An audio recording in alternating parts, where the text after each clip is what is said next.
For a favorable report on calendar number 5, Chairman Weisbrod, Yes. Commissioner Besser, Yes. Commissioner Cantor, Yes. Commissioner Cerullo, Yes. Commissioner Delauss, Yes. Commissioner Edie, Yes. Commissioner Efron, Yes. Commissioner Jung, Yes. Commissioner Levin, Yes. Commissioner Marin, Yes. Commissioner Ortiz. Yes. A favorable report has been adopted on calendar number 5.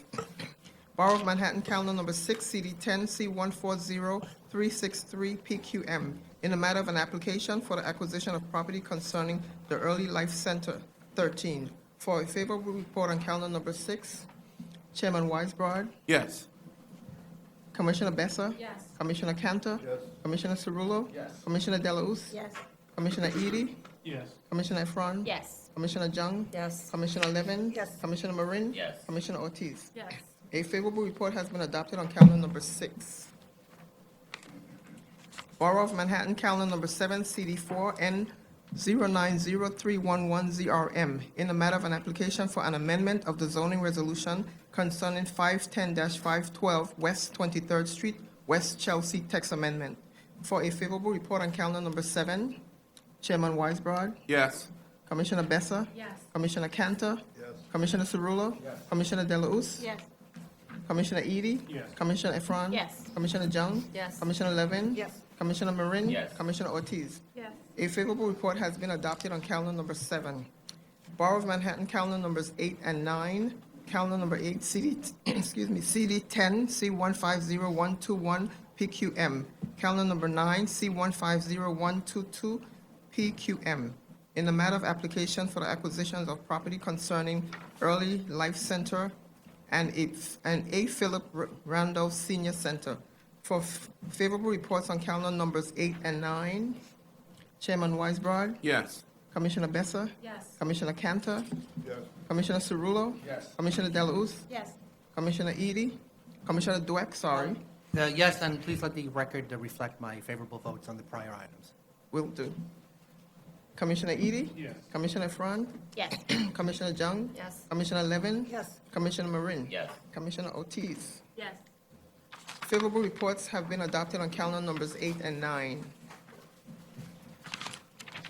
Borough of Manhattan, calendar number 10, CD3 N150299 PXM, in the matter of a notice of intent to acquire office space for use of property located at 179 Ludlow Street. For a favorable report on calendar number 10, Chairman Weisbrod, Yes. Commissioner Besser, Yes. Commissioner Cantor, Commissioner Cerullo, Yes. Commissioner Delauss, Yes. Commissioner Dweck, Yes. Commissioner Edie, Yes. Commissioner Efron, Yes. Commissioner Jung, Yes. Commissioner Levin, Yes. Commissioner Marin, Yes. Commissioner Ortiz. Yes. A favorable report has been adopted on calendar number 10. Borough of Manhattan, calendar number 11, CD9 N150300 PXM, in the matter of a notice of intent to acquire office space for use of property located at 3291 Broadway. For a favorable report on calendar number 11, Chairman Weisbrod, Yes. Commissioner Besser, Yes. Commissioner Cantor, Yes. Commissioner Cerullo, Yes. Commissioner Delauss, Yes. Commissioner Dweck, Yes. Commissioner Edie, Yes. Commissioner Efron, Yes. Commissioner Jung, Yes. Commissioner Levin, Yes. Commissioner Marin, Yes. Commissioner Ortiz. Yes. A favorable report has been adopted on calendar number 11. Borough of Brooklyn, calendar number 12, CD 12, C150115 PQK, in the matter of an application for the acquisition of property concerning Amico Senior Center. For a favorable report on calendar number 12, Chairman Weisbrod, Yes. Commissioner Besser, Yes. Commissioner Cantor, Commissioner Cerullo, Yes. Commissioner Delauss, Yes. Commissioner Dweck, Yes. Commissioner Edie, Yes. Commissioner Efron, Yes. Commissioner Jung, Yes. Commissioner Levin, Yes. Commissioner Marin, Yes. Commissioner Ortiz. Yes. A favorable report has been adopted on calendar number 12. Borough of Staten Island, calendar number 13, CD1 N150091 ZAR, in the matter of an application for the grant of an authorization concerning 114 Willowbrook Road. For adoption on calendar number 13, Chairman Weisbrod. Yes. Commissioner Besser. Yes. Commissioner Cantor. Yes. Commissioner Cerullo. Yes. Commissioner Delauss. Yes. Commissioner Dweck. Yes. Commissioner Edie. Yes. Commissioner Efron. Yes. Commissioner Jung. Yes. Commissioner Levin. Yes. Commissioner Marin. Yes. Commissioner Ortiz. Yes. Calendar number 13 has been adopted. Borough of Staten Island, calendar number 14, CD1 N150091 ZAR, in the matter of an application for the grant of an authorization concerning 110 Willowbrook Road for adoption on calendar number 14. Chairman Weisbrod, Yes. Commissioner Besser. Yes. Commissioner Cantor. Yes.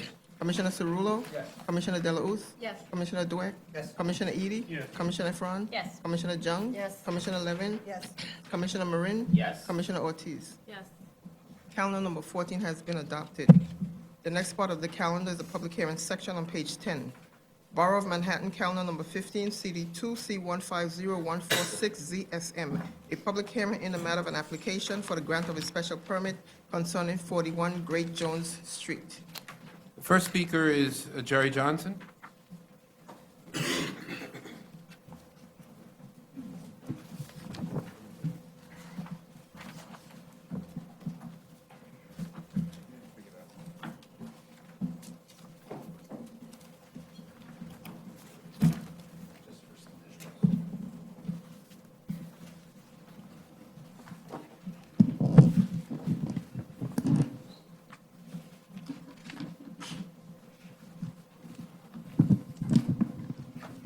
This is kind of, sorry. Good morning, Chair Weisbrod and Commissioners. My name is Jerry Johnson with the firm of Fox Rothschild. We represent 41 Great Jones Holding, LLC, the applicant for today's action. Subject property, 41 Great Jones Street, is located on the south side of the street, approximately midway between Lafayette and Bowery Streets. The site is wholly located within an M15B zoning district and within the NoHo Historic District extension. This application seeks a special permit under 74-711 to permit residential use in this M15B district where such use is not otherwise permitted. The application will facilitate the renovation and enlargement of the existing five-story and stellar commercial building that dates back to the late 1800s. The proposed work will entail an addition of a penthouse floor, restoration of the front and rear facades, new structural, egress, mechanical, electrical, and plumbing systems. When complete, the building will contain 3 housing units. The project has been reviewed by LPC, and they've issued a report supporting the project. In addition, upon approval of this application, as is required by the special permit, the applicant will enter into a restrictive declaration which will provide for the ongoing maintenance of this historic property. We've submitted written findings for the application under 74-711. I'd like to address and add to our findings. Section 74-711 was conceived as a way to foster preservation of landmark buildings where redevelopment or renovation of as-of-right uses would not provide sufficient return for the expense of the renovation. The findings require that the commission must take into account a change in use and the minimal adverse effects of existing uses, conforming uses within a building or within the broad general area. With regard to the portion of the finding related to conforming uses within the building, the section was not meant to preclude a change in use of an entire building, but to ensure that any change in use of a portion of a building not have negative impact on any existing uses to remain within the building.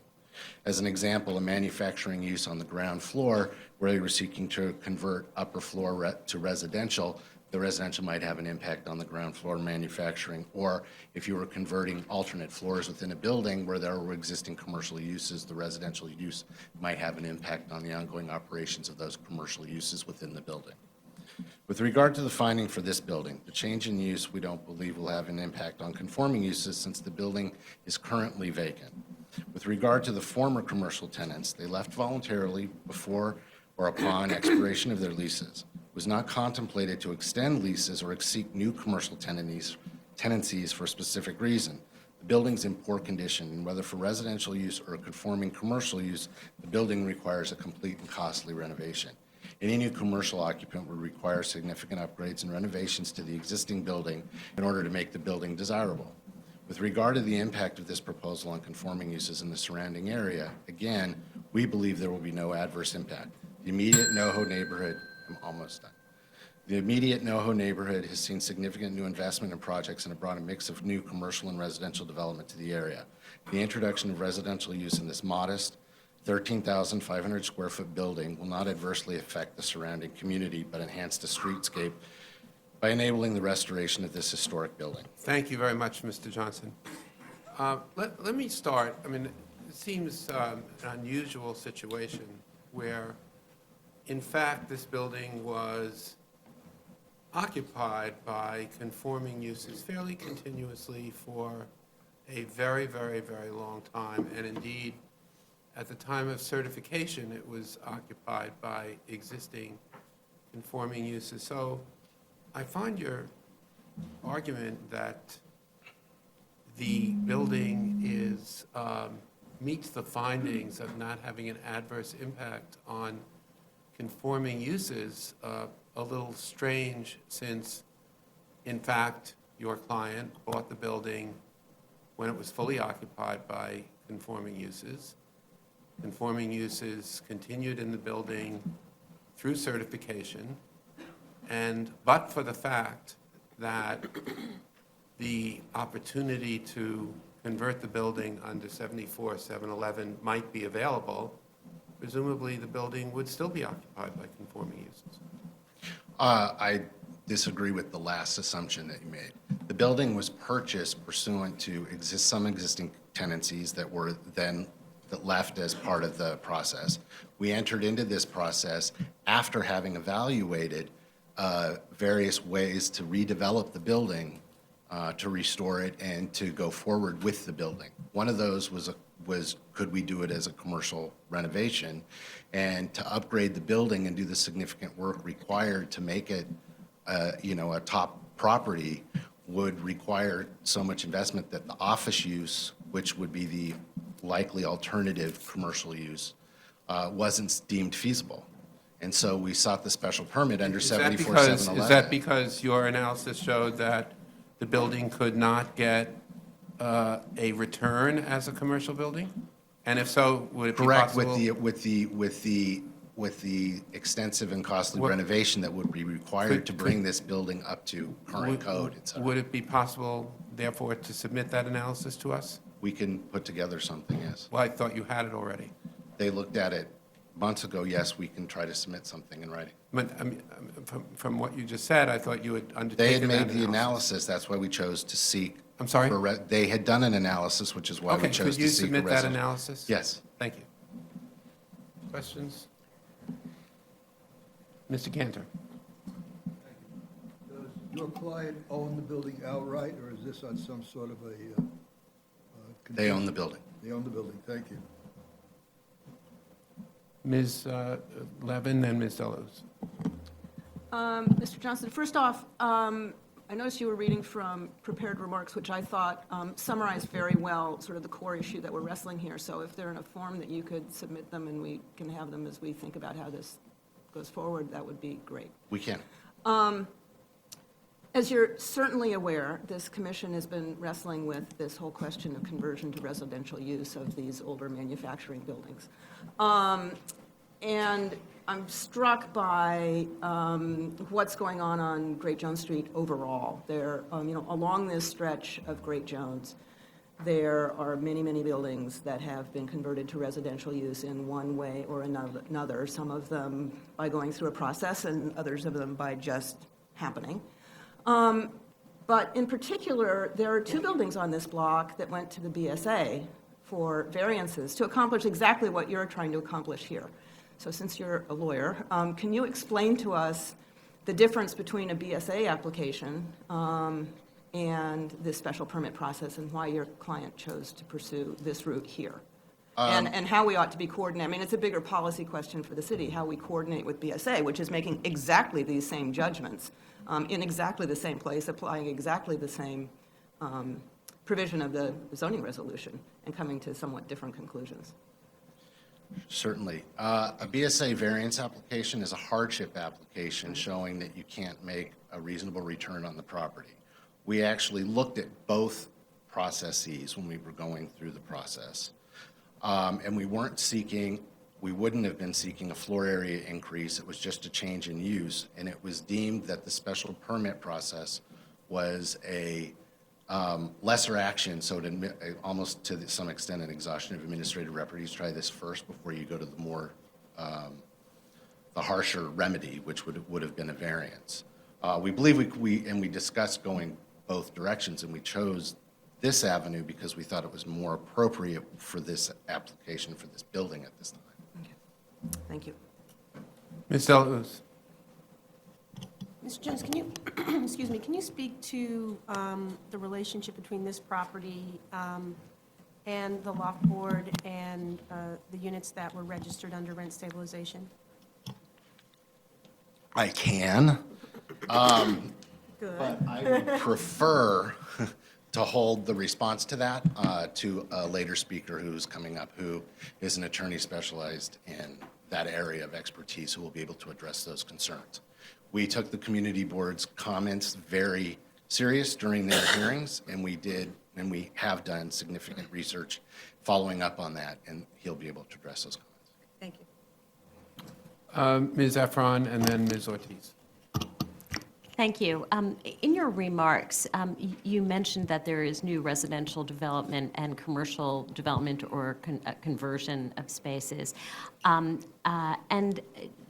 in the same testimony, you mentioned that it was not commercially viable to renovate this building into office space. Can you just speak to that, which seems like a bit of a contradiction? There are two things about so the building, from my client's perspective, needs a complete new overhaul. It's an 1880s building that has had, intermittent upgrades ever since. I mean, you can look at the facade in the front.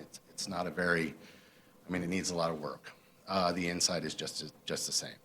So looking at that and the amount of work that would be involved, plus the size of the building for a commercial building and, say, individual tenancies on an individual floor, it's not, there are other commercial buildings in the area that have larger amounts of space and more, I guess, efficiencies having to do with that for commercial tenancies, so the rents were deemed to be higher in those situations than here. And that's what we looked at. And so the client deemed that a residential conversion would be most appropriate for this site, being only 27 feet wide with floor plates of roughly 2,200 square feet, taking into yards. And an existing building of 11,700 square feet and an FAR permitted of 13.5. And so those were the concerns looking at this in terms of moving forward, and we'll provide that analysis to the commission, but that was one of the concerns. The building is a small building. There are not a lot of efficiencies in running it as a multi-tenanted office building, and we didn't, doing a commercial renovation for a single user is, what if you don't get that single user? Thank you. Concerns. Ms. Ortiz. Hi, good morning. You mentioned in your, there's no set aside for JLWQA, correct? And you mentioned in the memo that was distributed to us that the designation is not, it is a permitted use, but it doesn't require, it's not associated with any kind of rent regulation, which we acknowledge. So I'm curious, why if, as you suggest, there's no a form of rent regulation associated with this set-aside, why you wouldn't allow for a set-aside in the building for these uses? The proposal is, our proposal is for a resident. We can certainly discuss that and maybe respond more in writing. The proposal was for a residential conversion of the building in 3 units, setting aside a third of the unit for a specific class of user. And then the question becomes, do you have to have somebody who's certified, or is it, and how many people are out there for that type of a unit? It's my understanding DCA last year only certified 14 people under this section as a certified artist. So the population is limited in terms of that. And at the end of the day, we were doing a conversion, a condo conversion for the building. But in terms of the rent regulation, and that the attorney that's going to come up here after me will speak to that. Okay, and I have a follow-up. You mentioned that only residential, sort of high-end residential, would allow for an adequate return. As I agree with the chairman, it would be helpful to see some of that analysis. But I guess I'm struggling with what, is really a cyclical issue here, that, the comps and the more and more we see of residential, the more we create a dynamic in which, as you say, only high-end residential would allow for the redevelopment of these buildings, many of which are older and need upgrades. So, I think this is the challenge is that the non-permitted use is what allows for redevelopment. So you're suggesting that there's a major issue with the underlying zoning, that the permitted uses as allowed in the existing zoning do not allow for redevelopment of properties. I'm not making that specific argument, but I do agree with you that it's a broader policy perspective on the current, especially in the M15A and the M15B districts, both in terms of the permitted uses on the upper floors and the uses that are permitted on the ground floor. And I think the number of applications that are brought forward attest to maybe a disconnect between the market and the regulations. But I'm not challenging. Our specific project is we don't believe that this project can go forward under the current regulations that are applicable to it without the change in use, and that's what we're seeking for this project. So only. We're not making a point about the broader.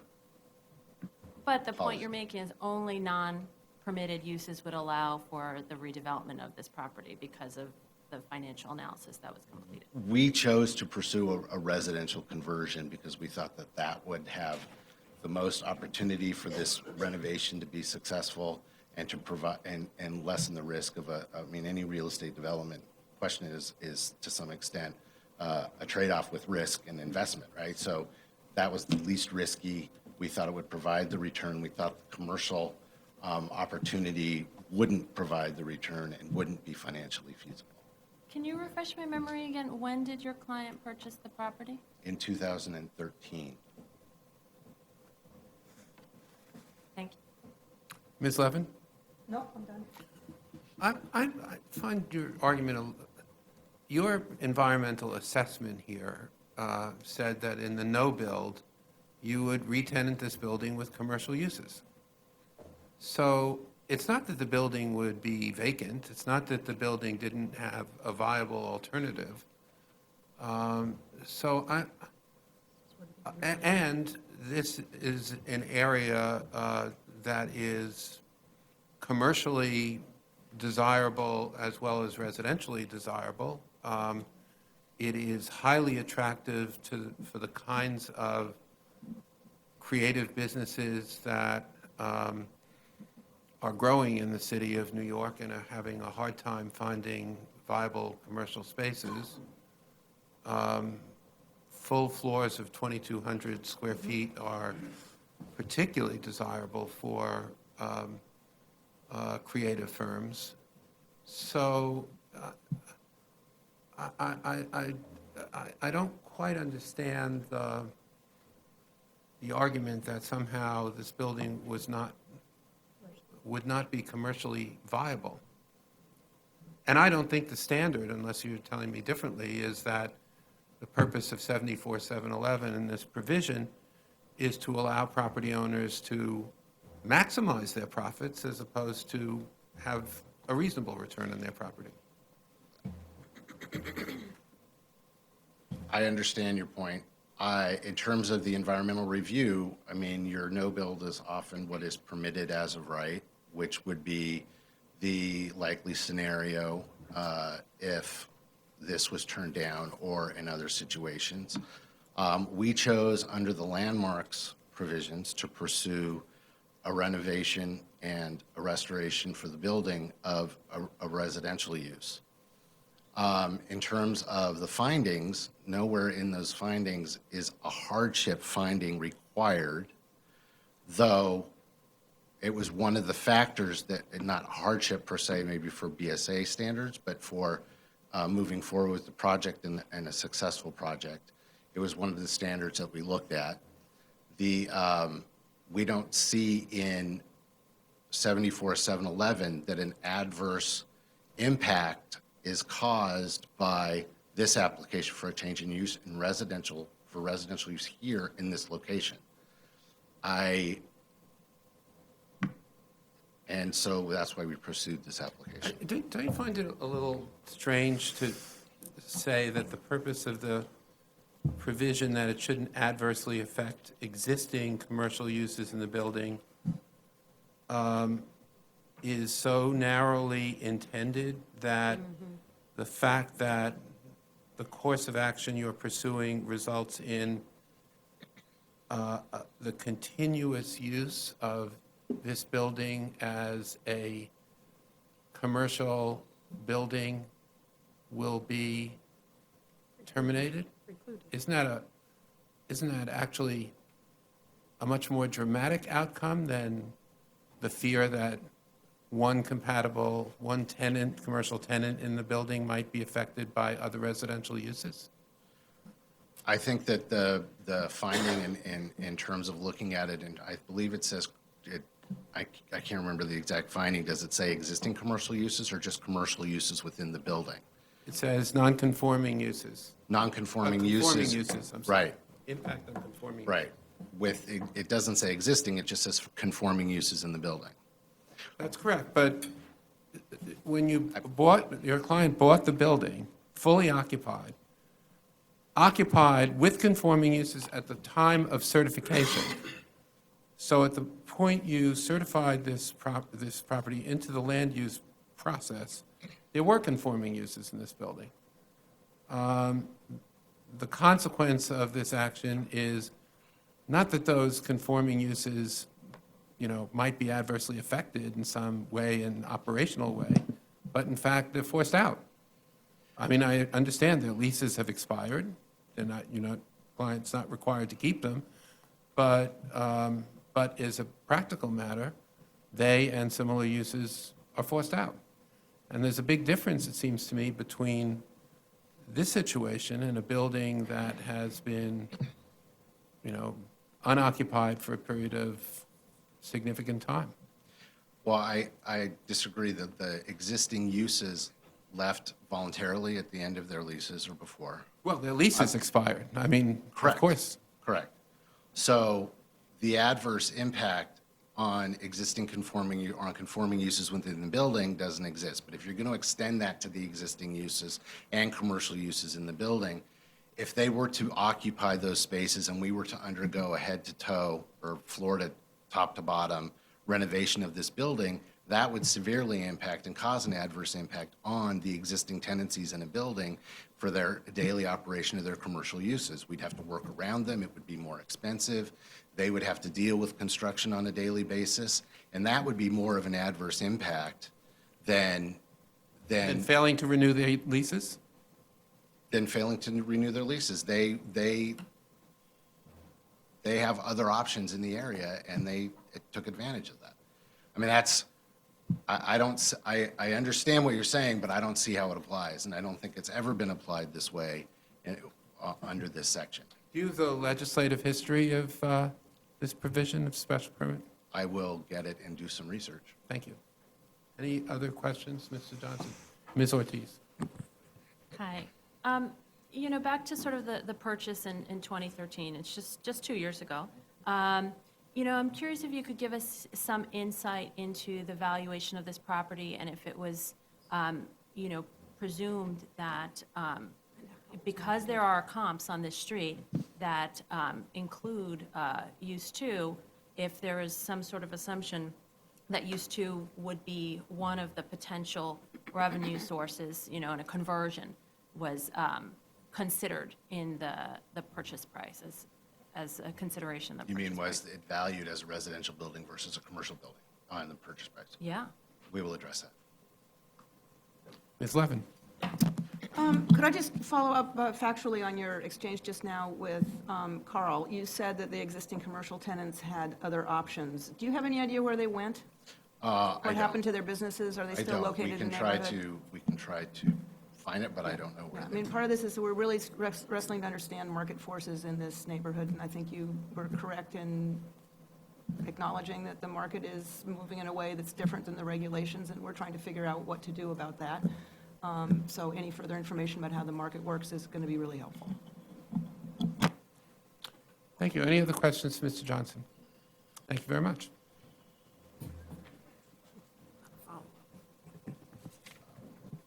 The next speaker is Wesley Wolfe.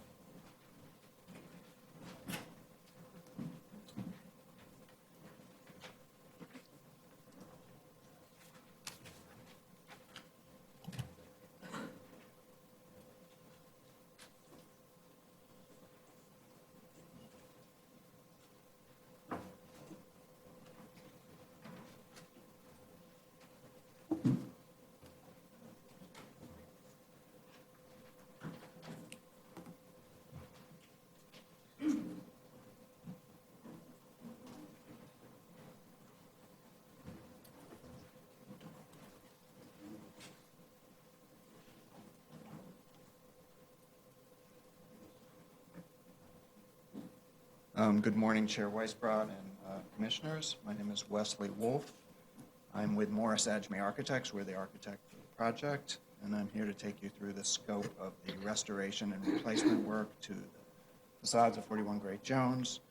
Just to mention, we did go before the Landmarks Commission last January and were approved at that time for the scope of the restoration and the rooftop addition. Would you mind moving the microphone a little bit closer? Oh, sure. Thank you. As you can see from the boards on the far side are photographs of the front and rear facades in their current condition of 41 Great Jones Street. The next board shows historic photographs of the project. The left side is a 1936 view, and the right side is a 1940s tax photo. We think the 1936 view is very helpful to see prominent features of the project that had since post-1940s been removed from the building, most particularly the cornice, the storefront, which had been highly altered except for a few remaining historic elements, and the change in the windows to replacement aluminum windows throughout. The boards, the two drawing boards show front and rear facades existing and proposed. So these are the two in their existing form, and these two are the proposed. In general, the intent of the restoration is to restore all the historic existing elements of the facade, which include the brick, which has distinctive brownstone banding, the cast iron and wood piers in the center of the facade, and the steel lintels that span at each floor. Starting with the storefront level, you can see all that currently remains of historic elements, so the cast iron piers on the east and west ends and the western pair of doors. So the idea, given that we have good historic documentation of what the storefront looked like, we're going to fully restore it to that configuration with the two projecting bays and the new pair of center entry doors and the new cornice above. Moving up, we're going to replace all the non-historic aluminum windows, which are actually shorter than the openings that were created for them, with full height wood painted double hung 2/2 windows.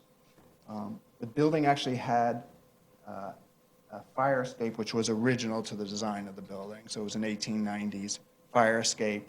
It has a distinctive basket-shaped handrail on the platforms. The Landmarks Commission actually suggested the idea of repurposing the fire escape as perhaps balconies for the units, so as we're putting a new compliant egress stair inside the building, so the fire escape would no longer be used. Quick. We'll entertain questions. Okay. Ms. Efron. Commissioner Dweck. Oh, Mr. Dweck, I'm sorry. Just going back to the comments of Jerry Johnson. He had said, and I'm asking you because I can see the architect on the project. Yeah. He had said that it required work to be brought up to code. Do you know of any existing violations on the current building? I'm not aware of violations to the code on the, but we could get that That'd information be to you. helpful, if you thank wanted to, yeah. Ms. Efron. Hi, thank you. When did you start working on the project? It's about 2 years ago. So in 2013? Yeah. Okay. Were you ever asked to consider the architectural plans for a commercial building? We were not, no. Okay, thank you. Any other questions for Mr. Wolfe? Thank you, Mr. Wolfe. Thank you. Next speaker is Stanley Kaufman.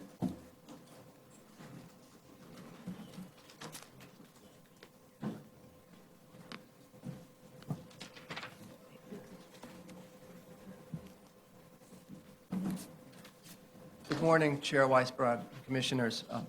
My name is Stanley Kaufman. I'm an attorney. I've been practicing law in New York City since 1978.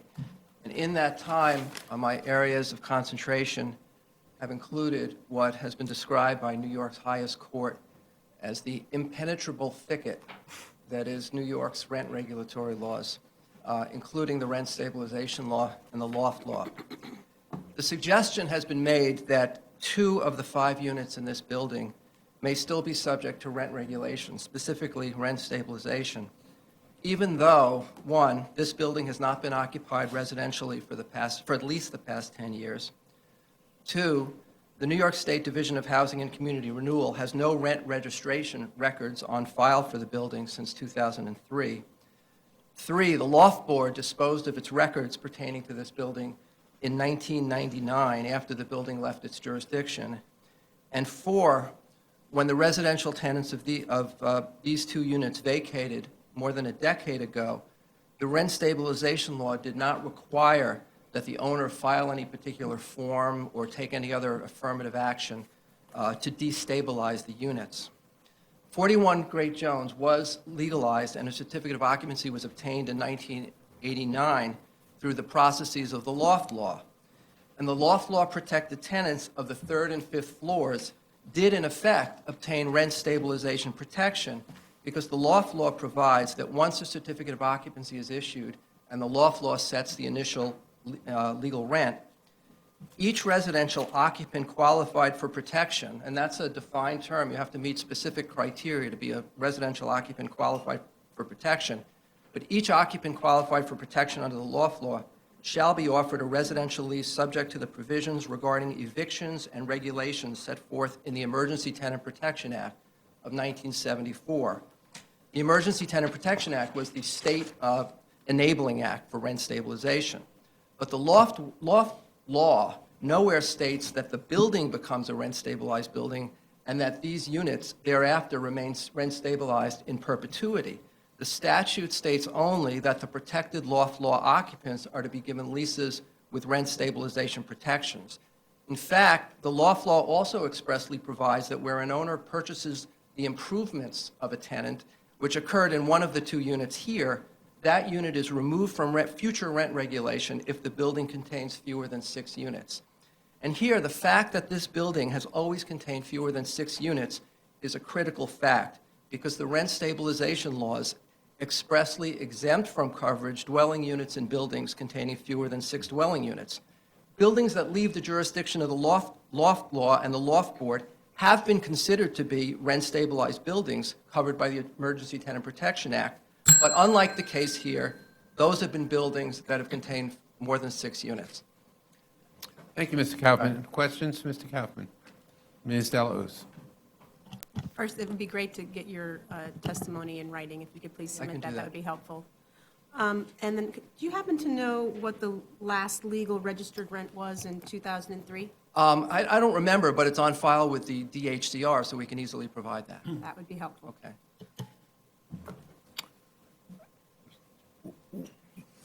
I believe you said, Mr. Kaufman, that one of the 2 tenants in the units that were legalized did sell his or her fixtures. The other presumably did not sell his or her fixtures. Did that unit that, as a matter of law, stay stabilized? No, our position is there was no law that would effectively keep that unit stabilized because the building contained fewer than 6 units. So irrespective of whether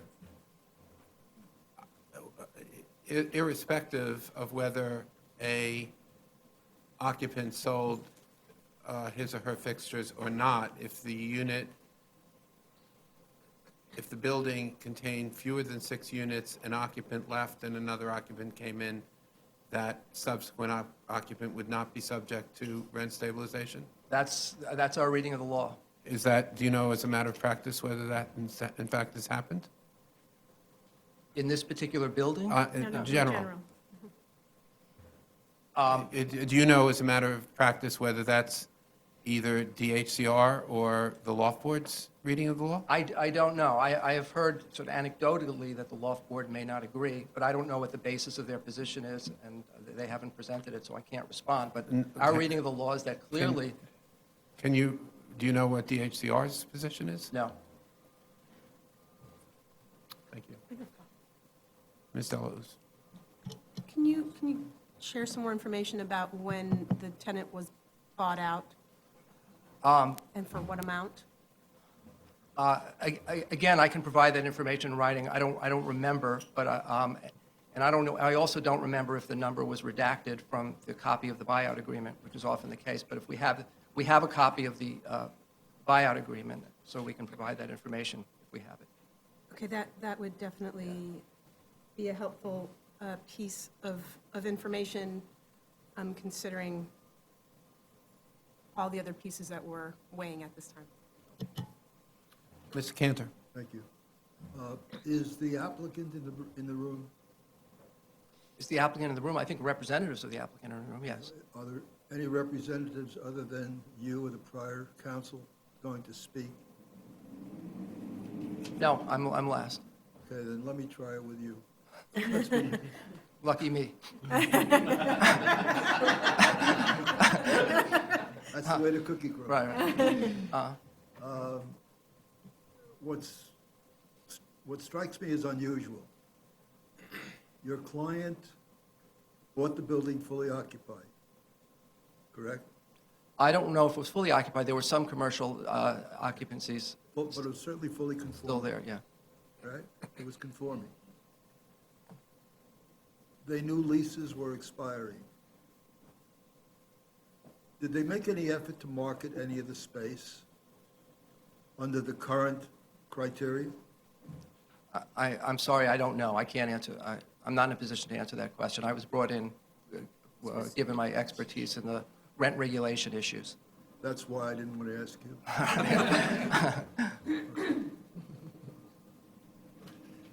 you. Just one, you're actively engaged in, I assume, representing both owners and tenants, or owners principally in the law Both firm? owners and tenants, principally owners, yes. Are you aware of many buildings, or some buildings, that are covered by the loft board, legalized, by the loft law, legalized, and then containing fewer than 6 units? Well, there So are buildings, I can't cite any, but I know there are buildings containing fewer than 6 units that are covered, that go into rent stabilization because the protected occupants are still there. And do you know, as units in those buildings turn over, whether or not the subsequent tenant in those buildings with fewer than 6 units have continued to be covered by rent stabilization? This is the first time I've experienced that unique situation. I don't know. But there are probably several. But there's a recent Court of Appeals case, the Piano case, which quite clearly states that the units remain subject to rent stabilization, but the critical point the court makes in that case is that's because the building contains more than 6 units, and Is that a loft case? it's a loft case, yes.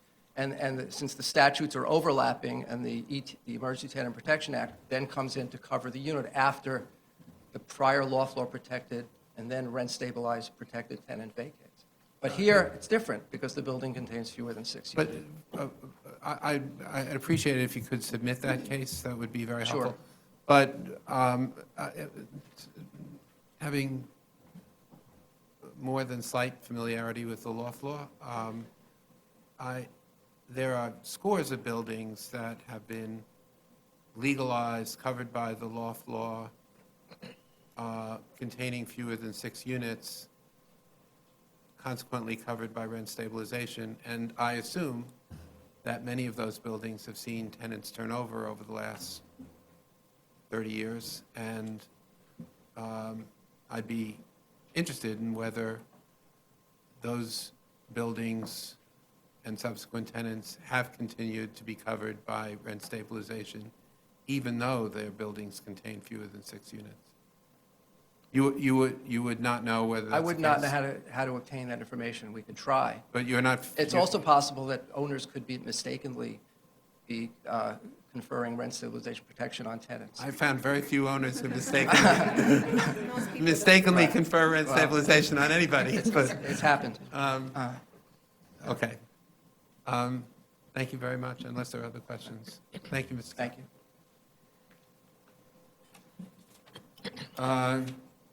Greg Halisco, are you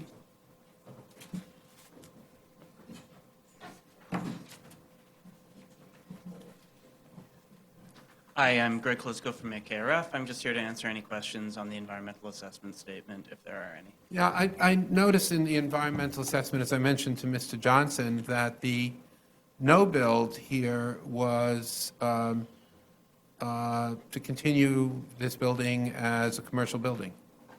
Did you look at the no build, and what was your assessment?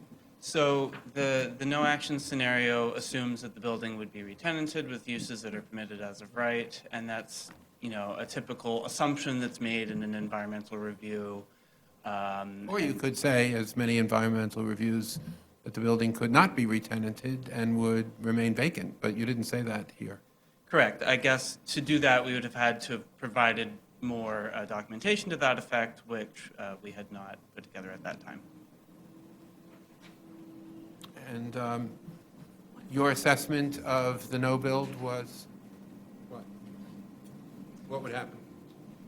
That, theoretically, absent the proposed actions, that there would be some commercial tenants that would conform with existing zoning. Okay. Any questions, Mr. Holisko? Ms. Efron? Since I'm not sure I'll have an opportunity to ask anybody else this question, do you have an idea of the commercial vacancy rate in that immediate neighborhood? I don't, I'm sorry, but we could look into that. Okay, but you're familiar with the neighborhood? I'm familiar with the neighborhood. Mhm, okay. It would be very useful for us to have an understanding of that. Thank Okay. you. Any other questions for Mr. Holisko? Okay. Thank you you. very much. Next speaker is Anita Brandt. Good morning. Morning. My name is Anita Brandt. I'm the chair of the CB2 Land Use Committee. Thank you for letting me address you this morning. CB2 passed a resolution on this application at its March meeting. At the time, the status of the third, fourth, and fifth floors was unresolved. We voted to deny this application. The borough president's recommendations regarding this application was based on additional information following our hearing, and we support the borough president's recommendation to disapprove this application.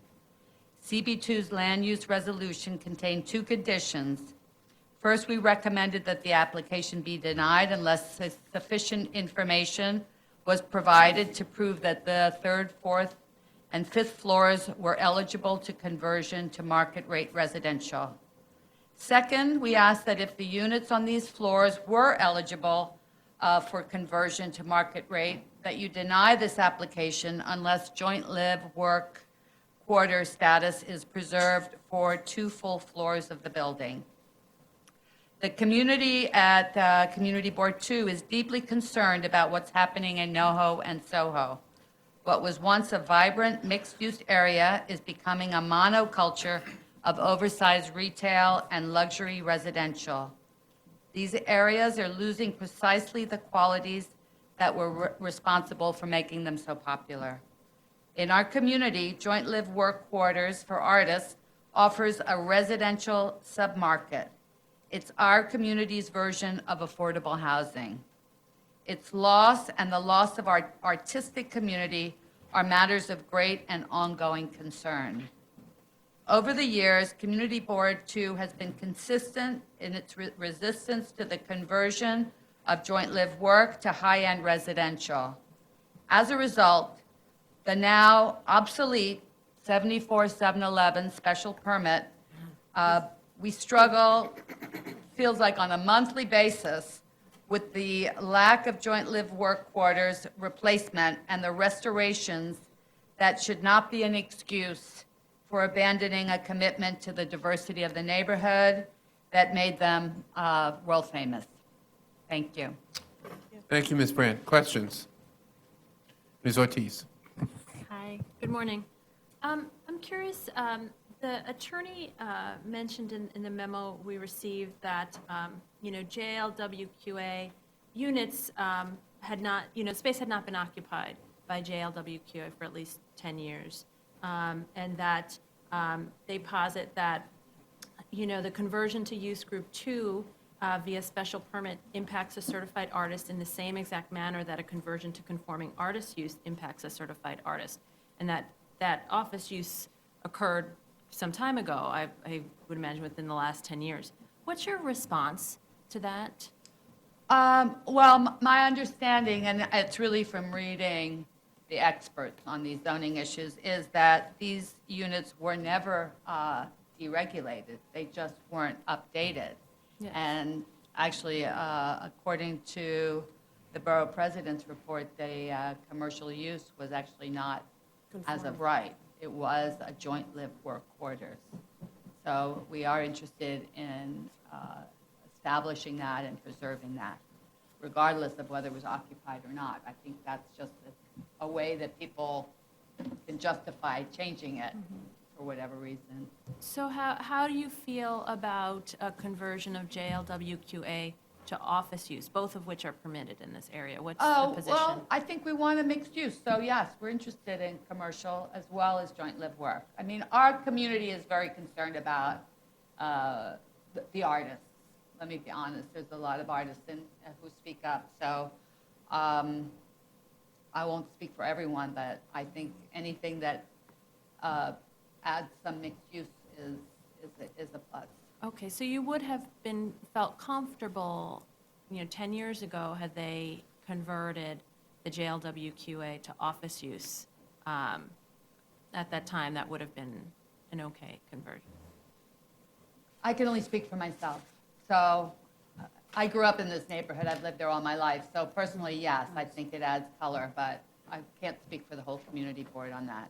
Okay, thank you. Ms. Levin? Yes, Ms. Brandt, you spoke very eloquently about the change that is going on in the neighborhood and the difficulties of wrestling with these applications.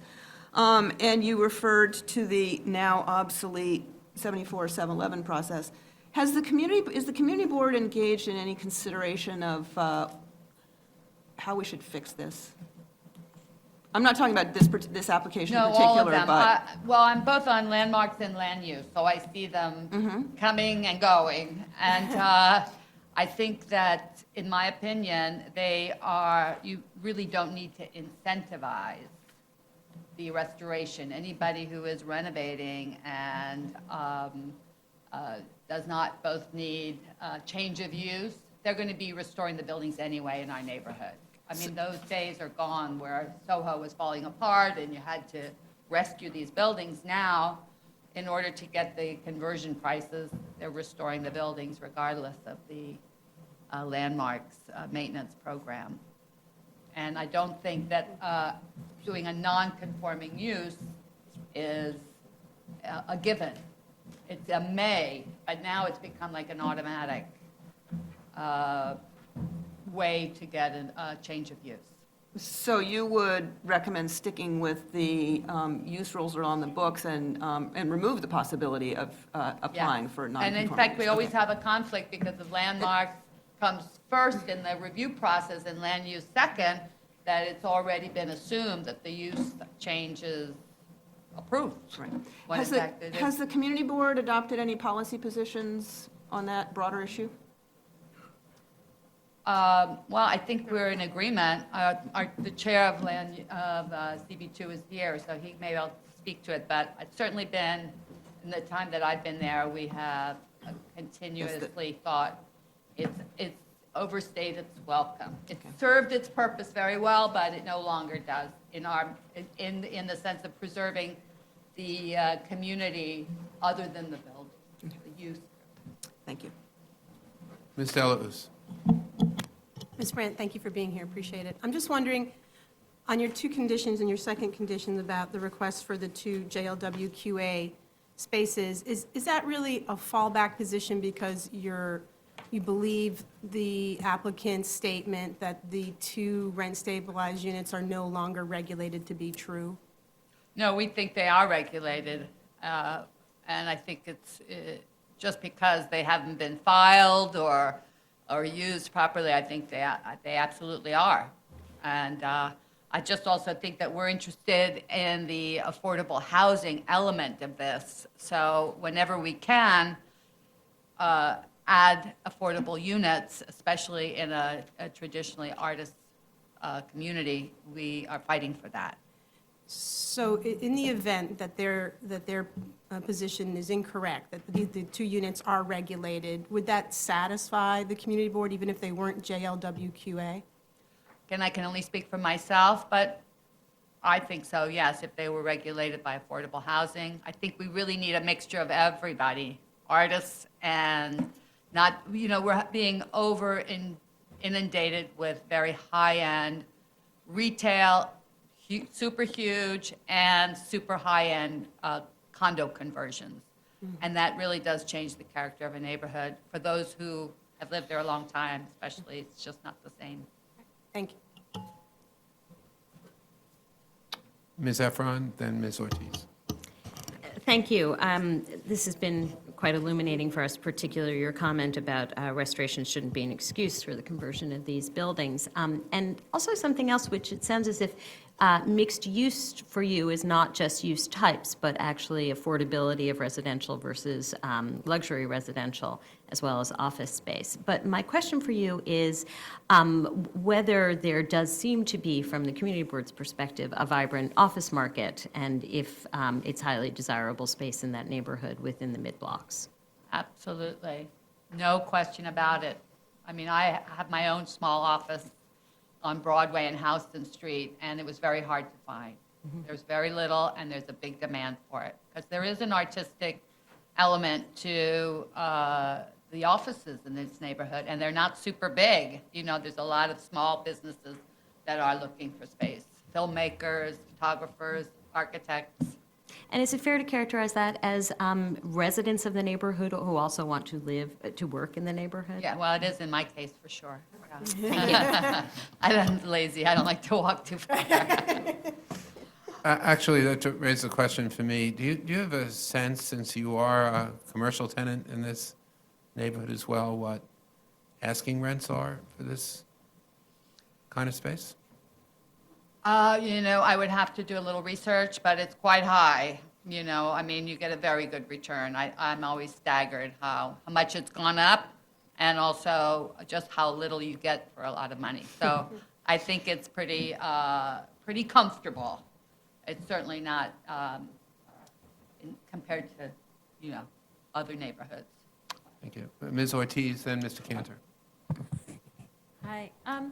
I'm just curious, so, we acknowledge that JLWQA does not have an affordability element. It's you said it's our community's affordable housing. But we've heard, developers come forward and say, they struggle to, fill these spaces at the rents that they've underwritten. And so it's just a little tussle back and forth. But I'm curious if, in your experience, are JLWQA units being rented at lower rents generally in the neighborhood? I think they should be. But I mean, that's part of the self-regulation of real estate. But that's actually happening in practice? Again, I'm not a real estate agent, so Okay, I really so don't you know. haven't I come wouldn't across say. that. And I guess I'm asking you because of your familiarity with land use issues in the area. Is your sense that the prices that people are paying right now for properties based on the assumption that they can get, a use group 2, permitted through this process? So, I mean, are people paying more for buildings because they are working under the assumption that, sure, we're going to get use group 2 allowed? Well, again, I couldn't say, but I think, there's an assumption that you will get it, and we're trying to question that. It says may, doesn't say automatic, and that has been assumed, and I think we have to revisit that it's not an automatic, because you're fixing up the outside of the building. People are doing that anyway, I think. Mr. Cantor. Thank you. Would you know, ma'am, whether there was any marketing effort for any of these apartments in this building, or any of the facilities in this building? I don't know. Do you know, Toby? I don't know. Oh, thank you. I would have to check, but I think the applicant would have that if, I assume the applicant would have it, but I understand the applicant's not going to speak. okay, yes. Any other questions to Ms. Brown? Thank you, Ms. Brown. Thank you. Toby Bergman.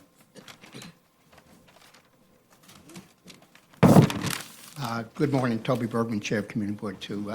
And I don't really have much to add, and Nita did a great job. I think that, we know that our district as a whole and the M15A and B, it's a high rent area, it's a high value area. And, but in that context, which we recognize, we're just not willing yet to give up on the diversity that the neighborhood has clung to, and it's still there.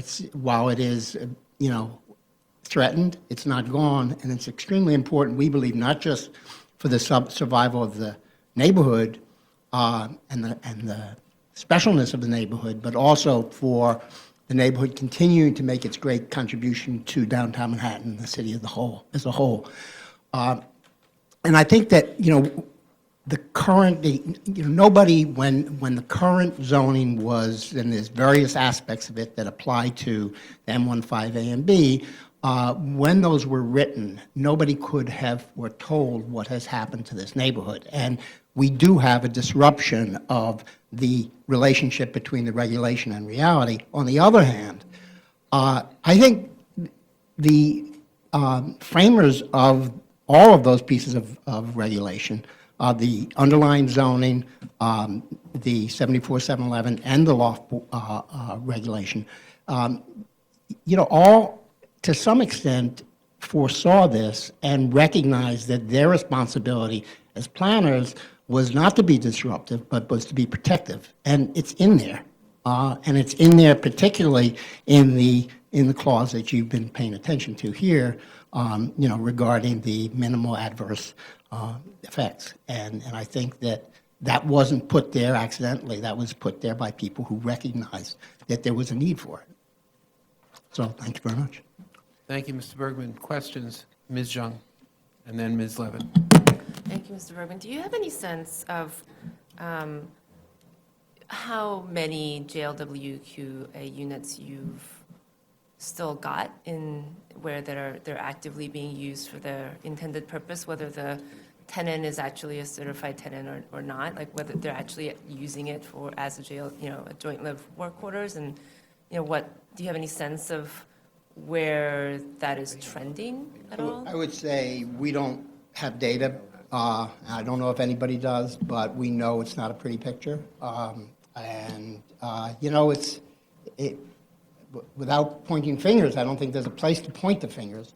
There's been a lack of enforcement, and there is an understanding that you can buy a condo where you're supposed to be a certified artist and not be one, and the consequences will probably not be the loss of your condo or an eviction or anything like that. So it's been an ignorable piece of regulation.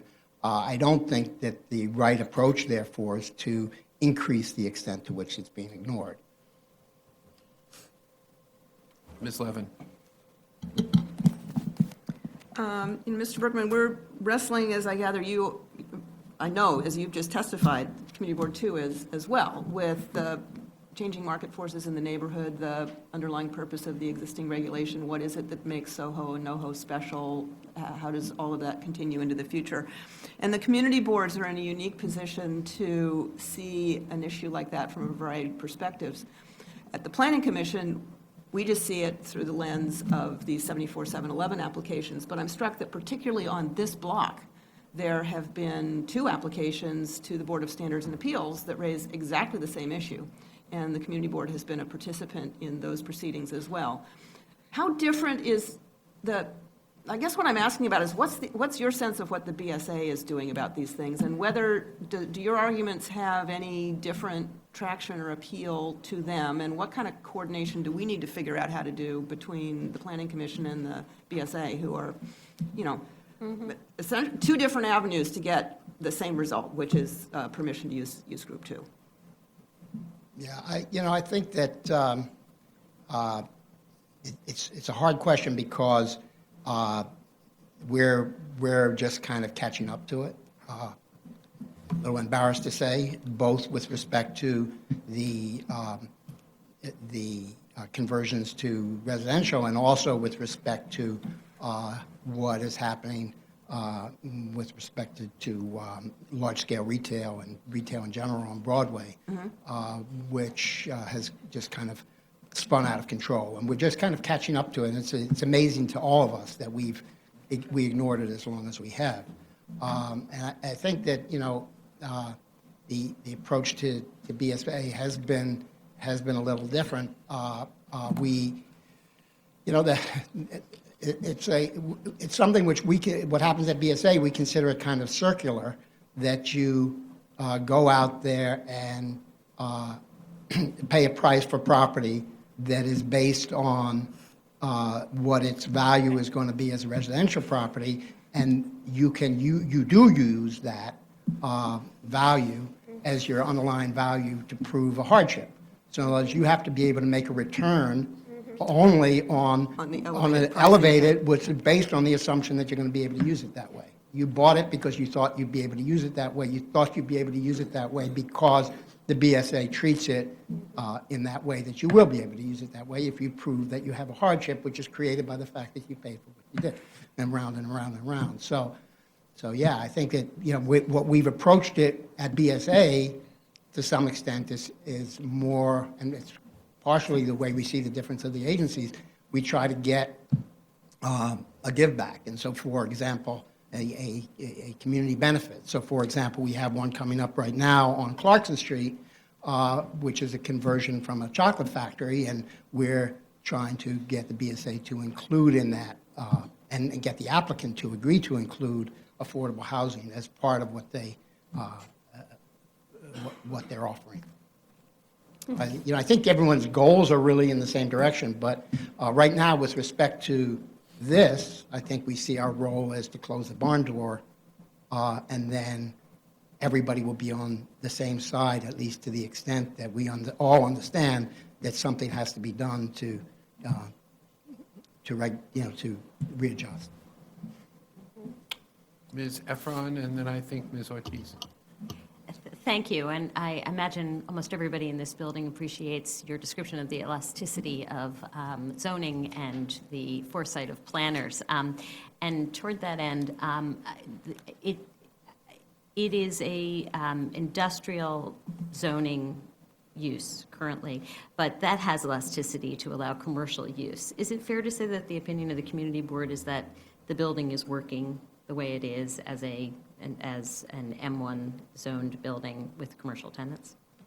Well, as it no longer is, but could work. Until Yeah, through I certification. believe that it's a very viable use. I mean, it's hard to say what the office value is there because values are such a moving target right now and moving right now in one direction. But and I don't have the expertise to evaluate the risk portion of that. With respect to values in offices, and just being frank here, I do understand a owner's point of view that while the office demand is very high right now, it's much more volatile than the residential. Sure, I was just asking from the community point of view. Well, from the community point of view, we want to see the mix of uses, and we think it's great that office use has become very viable. Great, thank you. Any other questions, Mr. Bergman? Thank you very much. Mr. Bergman. Next speaker is Erica Baptiste.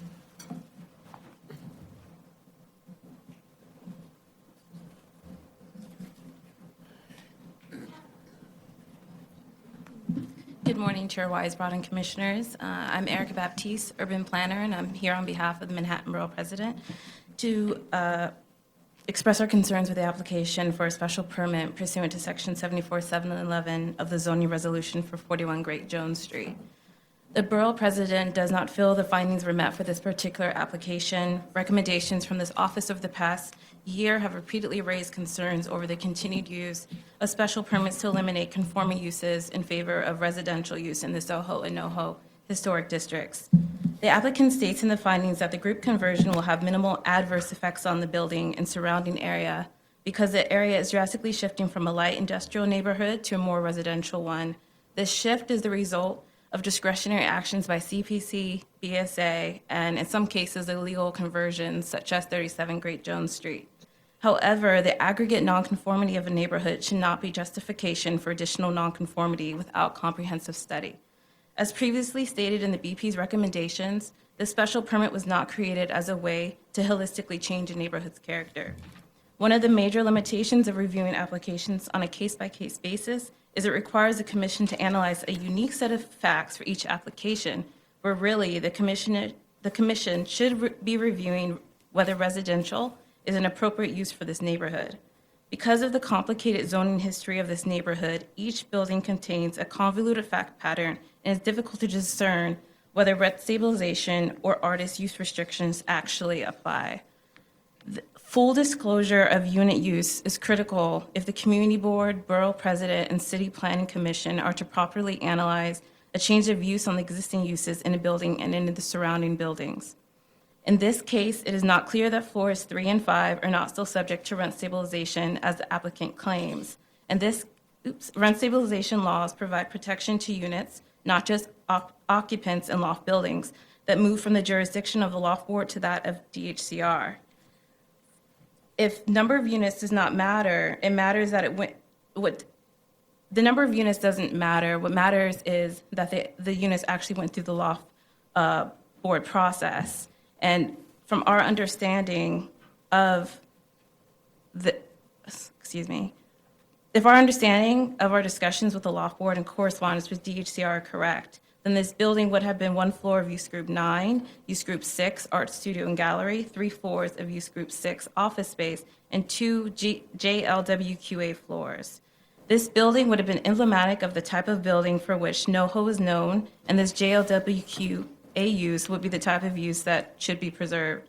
In addition to City Planning's commitment to review the zoning of Soho, we would add and request that City Planning refrain from certifying applications for special permits pursuant to zoning resolution section 74-711 for use changes until such review is undertaken. In this particular application, the applicant has not sufficiently justified the appropriateness of residential use with any argument other than other buildings are also non-conforming, and has not sufficiently showed that the residential use is furthering the preservation of the building. Although the building is being... Last sentence, Ms. Baptiste, last sentence, and submit your testimony. Although the building is being restored through the residential conversion, a commercial restoration would more fully be able to honor the history of the building and district. Therefore, the Manhattan Borough President recommends disapproval of this application. Thank you. You referenced correspondence between the loft board and your office and DHCR and your office. And if there is such correspondence, can you submit it to us? Yes, I can submit it to you, as well as the different sections they address as far as the number of units. Thank you. Questions? That was my question. Okay. Any other questions, Ms. Baptiste? Ms. Ortiz? Hi. Thank you for raising the issue of sort of this, the aggregation over time of the special permit has begun to sort of change the use in a way that, something that I'm grappling with in thinking about, the fact that when, the more and more units that are allowed, the more difficult it is to turn around and disallow these units, in part because people are buying properties based on some sort of assumption, perhaps erroneously, that they're going to get a use group 2 approval. And I think that's sort of where you're going with this, and I wondered if, you could speak to that, if that's an ongoing concern of yours as well. About purchasing buildings Just under the that assumption it's like that they're going to convert to residential. A death by a thousand cuts, that each additional allowance of a high-end residential use creates a comp for a buyer that elevates the value, that then reinforces the cycle that one of our other speakers mentioned before. Well, as it appears that that is the case with the purchase of this building. I mean, you look at Great Jones Street and Soho, and you can see all of the conversions to these buildings through residential use. And so it would appear that you could apply for a special permit or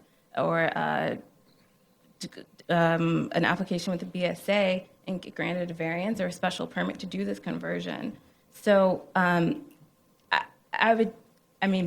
it appears that there is some assumption that this is the case, that you can go ahead and do this. Yeah. Thank Any other questions for Ms. Baptiste? Thank you very much. Thank you. Is there anyone else who wishes to be heard on this matter? And hearing none, the hearing is closed. Borough of Queens, calendar number 16, CD5, C150218, PSQ. A public hearing in the matter of an application for the site selection of property concerning the Newtown Creek East Branch. All those people were for that hearing.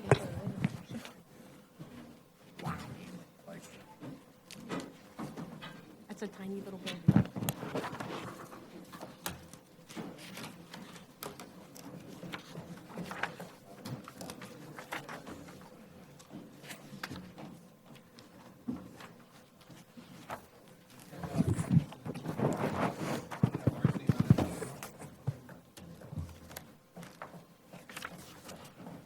First speaker is Eric Landau. Good morning, Chairman Weisbrod, members of the Commission. My name is Eric Landau. I am the Associate Commissioner of Public Affairs for the New York City Department of Environmental Protection. On behalf of Commissioner Emily Lloyd, I'm pleased to be here before you this morning. In 1992, the city entered into a consent order with the New York State Department of Environmental Conservation calling for the construction of retention facilities for combined sewer overflows, what we commonly call as CSOs, in certain waterways. In 2004, DEC renegotiated with the department and established the 2004 administrative CSO consent order, requiring the city to adopt a more comprehensive watershed-based approach and to incorporate existing facility plans and other system improvements into the water body watershed-based long-term CSO control plans. This order requires the planning, design, and construction of over 30 projects citywide, including improved water quality through CSO and non-CSO abatement strategies. Part of this consent order mandated that Newtown Creek and its tributaries achieve a water quality suitable for fish, shellfish, and wildlife survival. And so we propose to build an aeration facility. The specific site that we've selected is at 5826 47th Street in Mass, Beth Queen, and that site was selected because it's already city-owned property. In fact, DCAS has transferred management of the location to DEP, and it's directly on the edge of Newtown Creek, which is important for our CSO abatement controls. We expect to complete construction in December of 2018. Now, the zoning M31 allows us to build this facility. However, the use classification requires waterfront access. We note that there's no other public waterfront access in the area. It's very industrial.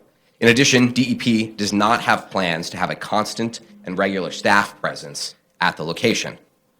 We believe that public waterfront access at the location, without other location access in the surrounding facilities, and without a constant staff presence, would create significant security concerns and could become what, when I was formerly in the Parks Department, what we used to call an attractive nuisance. Therefore, we've applied for and received a mayoral override for the waterfront access requirement. However, working with the local community board, Queens Community Board 5, and in consultation with Councilmember Crowley and Borough President Katz, we've committed to a two-step public access plan. Step one is with the initial construction of the project, DEP will create a public seating area with benches and trees between the fence line and the sidewalk. Right in this area here. Step two is the DEP will further enhance the site with waterfront access when nearby properties also develop access, and that includes the Kosciuszko Bridge project, what the community board has described to us as a larger promenade. What we would propose to do, and what we've proposed to the community board, is to build a path running down to the water and adjacent to the water, which we have committed to do in writing in the future. Since our presentations to both the community board and the borough president, it's also been suggested that we develop the unused space for an athletic field for local soccer teams. However, we have significant concerns. It would be costly to turn the space into an athletic field. The land is not flat. Athletic fields also require significant additional capital investment and lots of maintenance, which, again, we don't have planned. I'm happy to. Mr. Landau. Sure, thank you. Questions for Mr. Landau? Ms. Stellos, then Ms. Efron. Hi, thanks for being here. I'm just Thank you. wondering, and you said it was other waterfront access and constant staff presence in terms of the public access. So what you just described as your two-step process really sounded like an or. Oh, well, I meant our two-step process in that, right now, Right. the access that we are going to build is the seating area Right. right here. So that's step one. The second step is when other adjacent properties build waterfront access, we too would build waterfront access. But you don't necessarily believe that you need staff on site in order to allow that? We'll have, access? we will have some staff on site, but we won't have constant staff on site. And without other locations having waterfront access, we fear that there would be no eyes watching, and it would be a real safety, security concerns that we would have. Gotcha. Okay, and have you had conversations with the Parks Department about the community board's concerns or desire for the active recreational use? Not as of yet. And here's one of the other things, if I can expand on my time now. So it's one of the other issues that is at play here. You can always answer questions. Thank you, Mr. Chairman. One of the other issues that is at play is that Newtown Creek is both the site of a Superfund designation by the EPA and a long-term control plan designation by DEC. Right. It's actually the second time where we're under the exact same requirement by two entities. The first time, obviously, in Gowanus. And so we're not sure yet where the LTCP or the Superfund process is going to go. And quite frankly, we need to reserve the inner part of this space for our flexibility in case we have other things that we have to do to meet those various water quality requirements from both the state and the federal government. I'm quite familiar with the Gowanus piece, so I'm sure you are. I understand. Ms. Efron? It's a thank you and a question. The thank you is for providing some relief to a neighborhood that's really plagued by Superfund sites and is a lovely community, very much and deserving of outdoor areas for its local employees to have lunch or a snack or just sit after a long day. And my question is there a maintenance plan for those benches? Anything budgeted for that? Yep. And the second question just is, do you know if there are any other city-owned sites adjacent there where coordination between or among agencies could yield waterfront access in the future? Thank you for both questions and for your first comment. Let me start by saying that in the middle of the area currently, our plan is to have what's called a meadow mix. It's very sort of low maintenance required, which was selected by design, approved by the Design Commission. And the benches and whatever maintenance will be required by the meadow mix, DEP, as part of Mayor de Blasio's Green Jobs Initiative, has launched sort of a new set of staff to be what we call green jobs that are going to take care of any of our facilities that have landscape space or green infrastructure like our bioswales, and we're doing by 2020, I believe, 7,000 or 8,000 bioswales citywide. And so these employees that are going to be joining DEP staff into existing bureaus within the agency will be responsible for maintaining all of those locations, including this one. Great. Was it Ms. Ortiz? Did you have a question? Ask and answer. Okay. Thank you. Ms. Young? Mr. Landau, are you working with, are there any sort of stewardship groups in this area that you're working with, and have they? I'm sorry, what type of groups? Are there any stewardship groups that you're working with in this area, and have they come to you with any ideas about intermittent use of the space that will be created? Not that I'm aware of. No one has come to us, and I'm not aware of any stewardship groups. Okay, That does not mean that there aren't any, though. All right, thank you. Thank you. Ms. Levin? Mr. Lunda, I certainly understand the need for this particular facility, but I wonder if you could put it in a little broader context for the overall health of Newtown Creek. Is aeration alone going to make the creek habitable in the way that you described at the beginning, or what other pieces need to fall into place for there to be an appreciable difference in conditions there? So I'm really that lucky. could be the topic of like a whole seminar, but I'm Which asking I for am the not the right 30-second person to lead. Yeah. And I'm joined by several of my colleagues, who I may ask to come up if that's okay to help me answer, if they feel that I need to give more. So this is certainly the first step, and what an aeration facility does is it sort of adds air into the water and sort of bubbles it up, and that helps with the water quality, again, for fish survival. And yes, this will do that. It will help a little bit with odor control, but just a little bit. But this is not going to get us to the eventual LTCP goal of making Newtown Creek swimmable. That will be further through the LTCP process, which at Newtown Creek we have not really begun yet, as we're continuing first with other waterways. But by 2017, I believe, we have to have all of our LTCPs into the state, and we're doing 10 of them citywide, of which Newtown Creek is one. I'm getting Any a other nod over there. questions for Mr. Landau? Thank you, Mr. Plus Landau. info. Thank you. Next speaker is Ray Meshkati, is that correct? Am I pronouncing that correctly? Also from DEP. I'm the DEP project manager, and the reason I'm up here is that if anybody, any of the commissioners do have any questions, technical questions with regard to the aeration facility. Any questions to Mr. Meshkati? You've escaped, Mr. Meshkati. Unscathed. Tony Stantuccia, is that correct? Stanisha, pardon me. That's okay. And I'm the architect for the facility, and I guess I can put a picture up.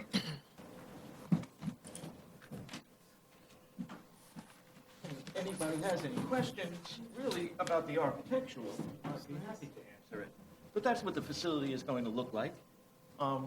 We had 3 or so criteria that we were dealing. I'm sorry.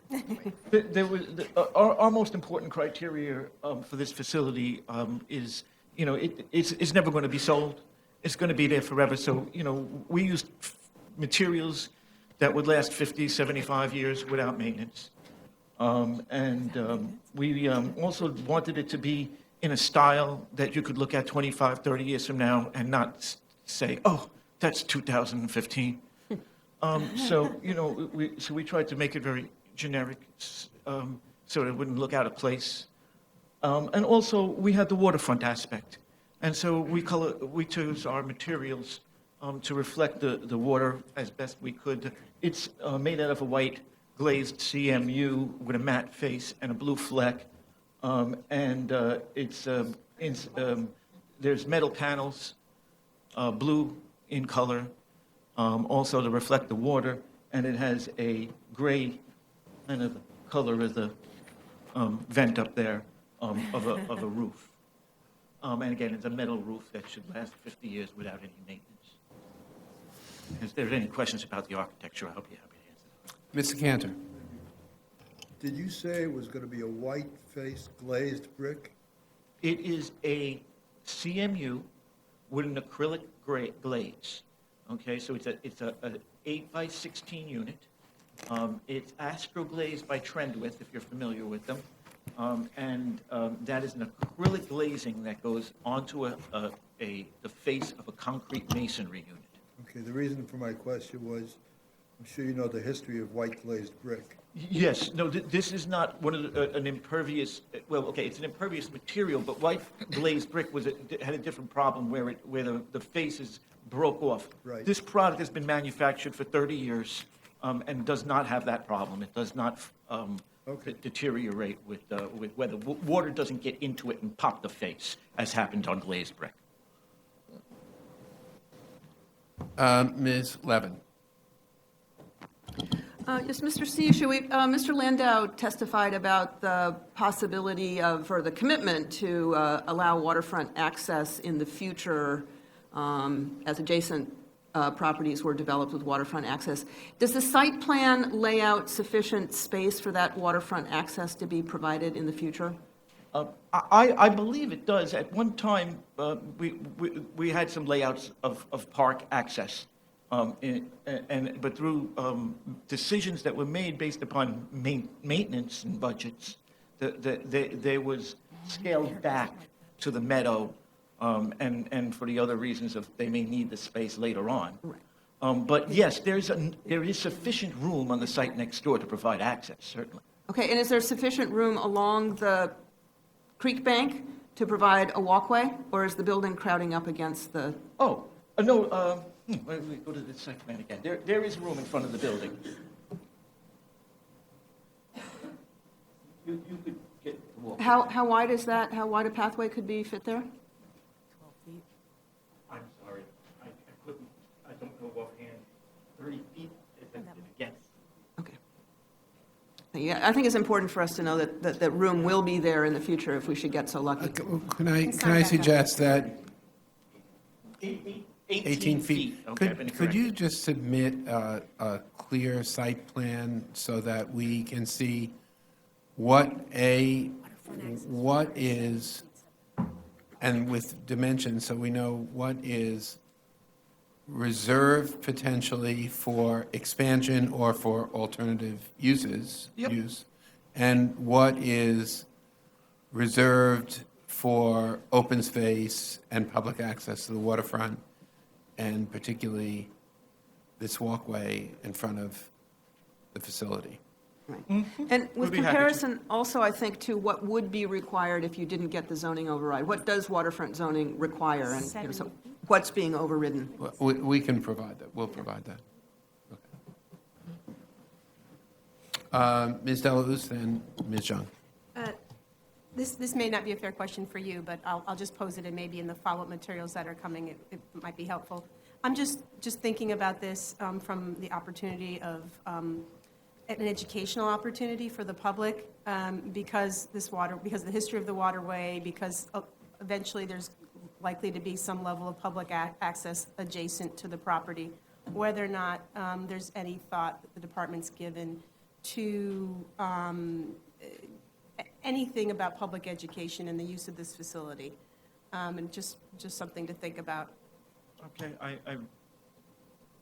we'll respond. Mr. Landau is nodding. Yeah, no, I May the record indicate. Ms. Young. Hi, Mr. Landau, thank you. So I'm going to ask basically the same question, I'm sorry, that I asked Mr. Landau earlier, which is, but sort of tailored for you, which is there anything in the site design, in the plantings, or the access that's planned that would preclude an intermittent use, should there be a stewardship group or, an environmental education group or someone who wanted to access the meadow on a, on an intermittent basis, before we get to the point where there are waterfront access provided on either side? I don't believe there would be anything to prevent or to stand in the way of that. So there will be like external a gate that allows you to enter the meadow without having to pass through the facility and that sort of thing? Yes. Okay, great, thank you. Any other questions, Mr. Sanuccio? Thank you. Thank you. Mitchell Wimbish?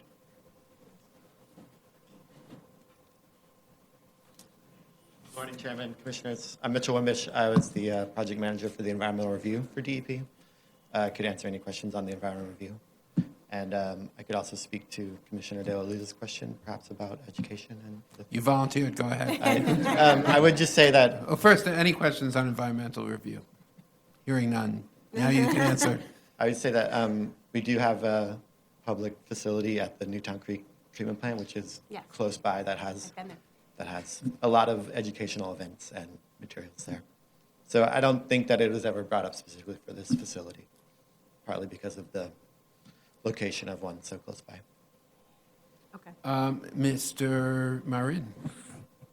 Good afternoon. I happen to agree with Commissioner De La Luz, and the reason being that not everybody's going to get over to the Newtown Creek, and things like this are very important for our community, for us to understand what an aeration plant is. And having just maybe a plaque that explains why this aeration plant is needed, citing some of the legal requirements of the city of New York would help to benefit folks and understand why these are needed in their communities. Because that's one of the biggest arguments, not in my backyard. Right. Having aeration plants always brings into consciousness odors, water pollution, even though we know we're cleaning the water and we are aerating the water. But I think Ms. De La Luz does bring up a very important point, that education is a better key to understanding why these things are needed in our communities. So whether we have one in Newtown Creek or not, I think that it would be beneficial to have something here. Okay. Noted. Any other questions, Mr. Wimbish? Thank you very much. Thank you. Is there anyone else who wishes to be heard on this matter? If not, the hearing is closed. Borough of Staten Island, calendar number 17, CD2. A public hearing is being held to receive comments on a draft environmental impact statement concerning the Staten Island Mall enlargement. This hearing is being held pursuant to the State Environmental Quality Review Act and the City Environmental Quality Review.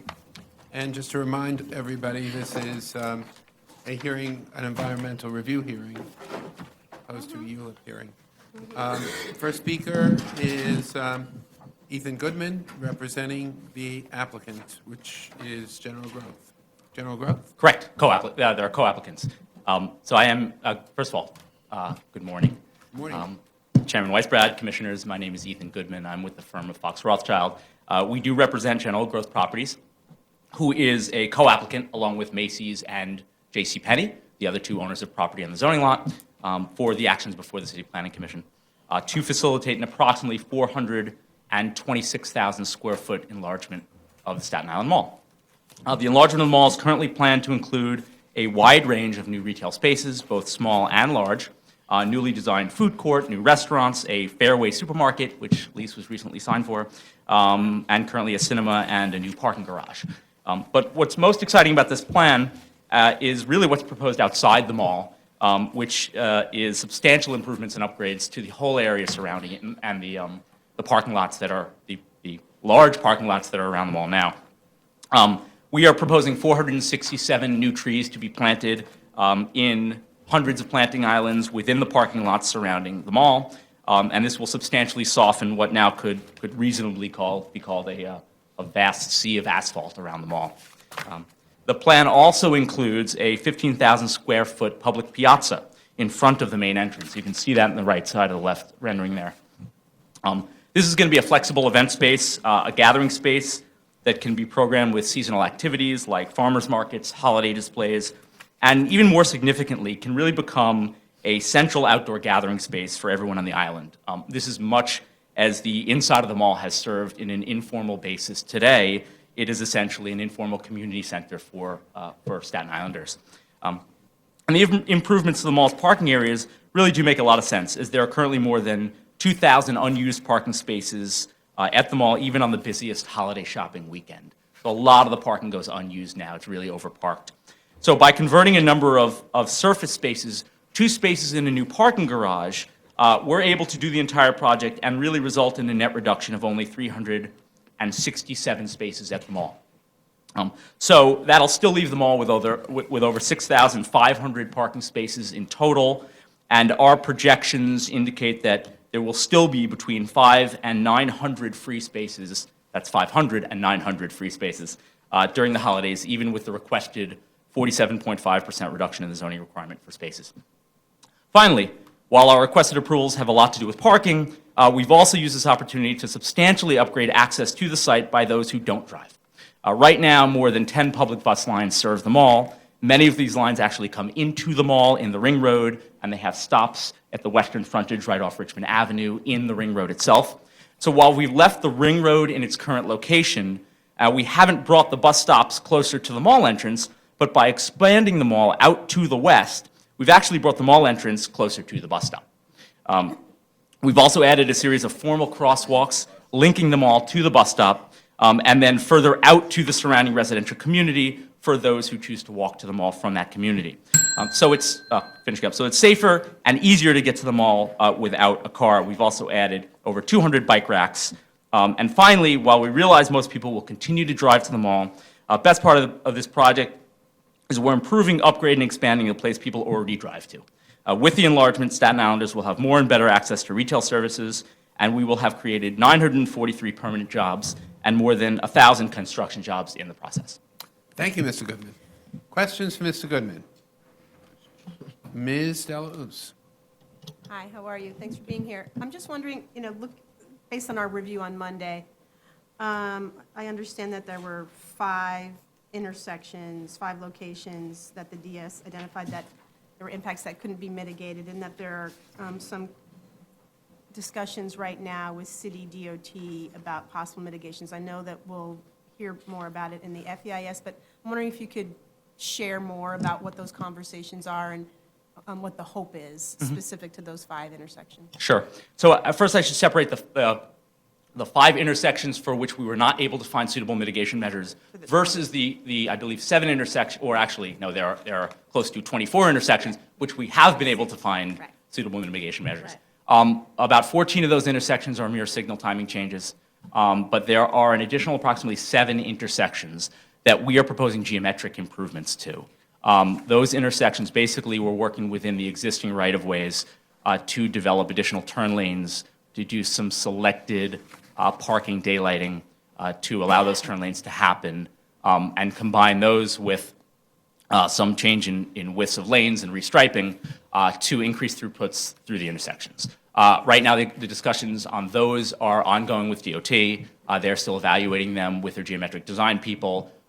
We hope to be able to either get them to accept them as is, or perhaps tweak them to make them even better. With respect to the 5 intersections that could not be mitigated, I don't have a large drawing, but I sort of have printed out just a Google Maps shot of the area. You will see, if you know Staten Island, that this is sort of, it is essentially something of an island, which is a large retail island with some residences to the north and east, that is surrounded by greenswards and public waterways. Those 5 intersections are intersections that basically are the primary ways you get into this area. There's only about 5 or 6 intersections you have to go through to get here.